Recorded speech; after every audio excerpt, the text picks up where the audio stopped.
आजचा विषय आहे बांबू आधारभूत कृषी वानिकी पद्धती। हा व्हिडिओ आवडल्यास लाईक करा, शेअर करा आणि सबस्क्राईब करा। कोकणामध्ये बांबू आधारभूत कृषी वानिकी पद्धतीमध्ये इंटरक्रॉप म्हणून हळद, कोळिंजन, आले, नाचणी या प्रकारची विविध प्रकारची पिके कोकणातील शेतकरी वर्षानुवर्षे घेत असतात।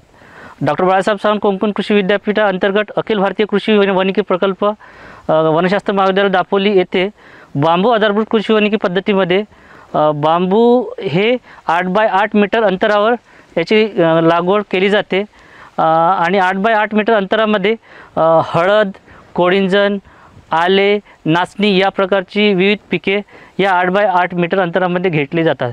साधारणतः बांबूचे पीक हे 3 वर्षानंतर आपल्याला त्याची मिळकत होते आणि ज्या वर्षीपासून आपण बांबू लागवड प्लस त्याच्यामधले जे आंतरपिकं आहेत ते घेतो त्या वर्षीपासून आंतरपिकाचं उत्पन्न चालू होते आणि बांबूचे पिकाची जी मिळकत आहे ते साधारणतः 3 वर्षानंतर त्याचं आपल्याला उत्पन्न मिळते। साधारणतः या कृषी वानिकी पद्धतीमध्ये मानगा बांबूची लागवड हे 8 बाय 8 मीटर अंतरावर घेतली जाते।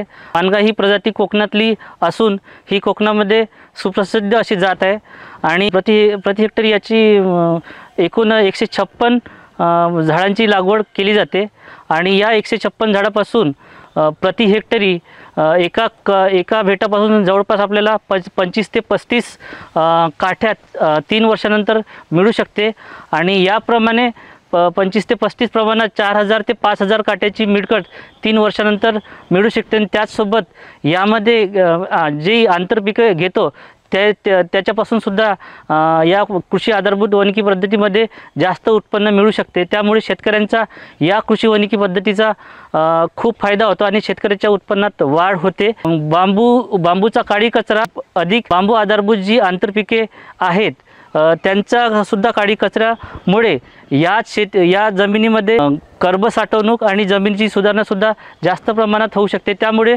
जमिनीची सुपीकता सुद्धा वाढू शकते आणि येणाऱ्या कालावधीमध्ये पिकाचे उत्पन्न सुद्धा वाढू शकते। जवळपास बांबूमध्ये हळदीचे उत्पन्न 25 ते 35 टनापर्यंत प्रति हेक्टर मिळू शकते। कोळिंजनचे उत्पन्न 20 ते 25 टन पर हेक्टर मिळू शकते। आल्याचे उत्पन्न 15 ते 25 टनापर्यंत मिळू शकते।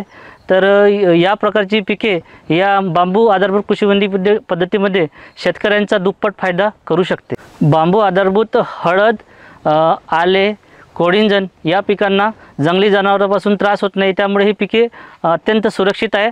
त्यामुळे शेतकऱ्यांना याचा कुठलाही त्रास होणार नाही, जेणेकरून त्यांच्या म्हणजे पिकांचं उत्पन्न वाढेल, कुठल्याही प्रकारची नासाडी होणार नाही। ह्या बांबू आधारभूत कृषी वानिकी पद्धतीचा जर शेतकऱ्यांना अवलंब करायचा असेल तर मानगा प्रजातीचे बांबू अखिल भारतीय कृषी वानिकी प्रकल्प डॉक्टर बाळासाहेब सावंत कोकण कृषी विद्यापीठ नर्सरी येथे उपलब्ध आहे।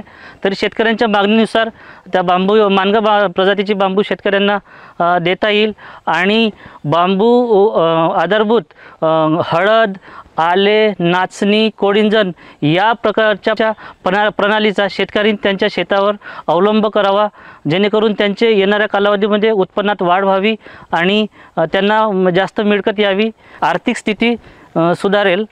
हा जर व्हिडिओ आवडला असेल तर लाईक करा, शेअर करा आणि सबस्क्राईब करा।